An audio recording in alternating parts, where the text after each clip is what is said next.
Okay, so we've talked about the three different ways that borrowers look to access their home equity through either a HELOC, a HELoan, or a cash out refi. And we know that the preferred method of most originators is going to be through that cash out refi, but we also know when borrowers think of a second mortgage, they typically think of a HELOC. So what we do know is that HELOCs are an adjustable rate. We know that they have that introductory rate period. We know that they have an interest only payment. We know that the payments are going to go up. We know the chances are the rates are going to go up.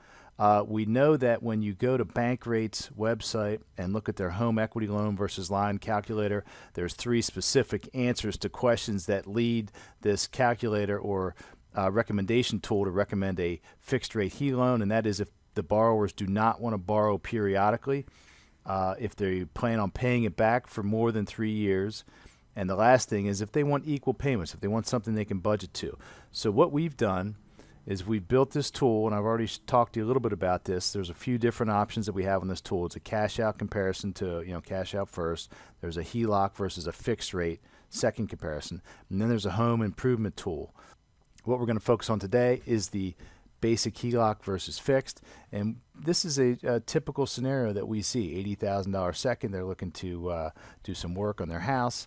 A HELOC option would be 6.49 in this scenario. A fixed rate would be 7.59.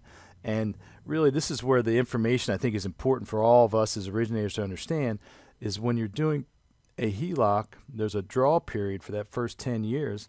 And yeah, the payment's great, right? You're paying $432 a month versus a $595 a month fixed rate payment. And that makes sense. You're saving $160 a month.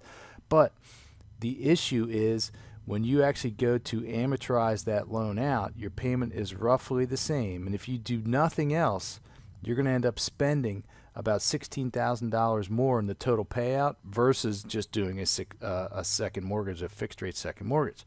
Now, what this doesn't show, and this allows you to do that, let's just say there's a 1% in that first 10 years, which is very, very conservative, 1% adjustment to prime. Now, the difference jumps from $16,000 to $27,000 in differences, and now your payment is actually $50 more expensive.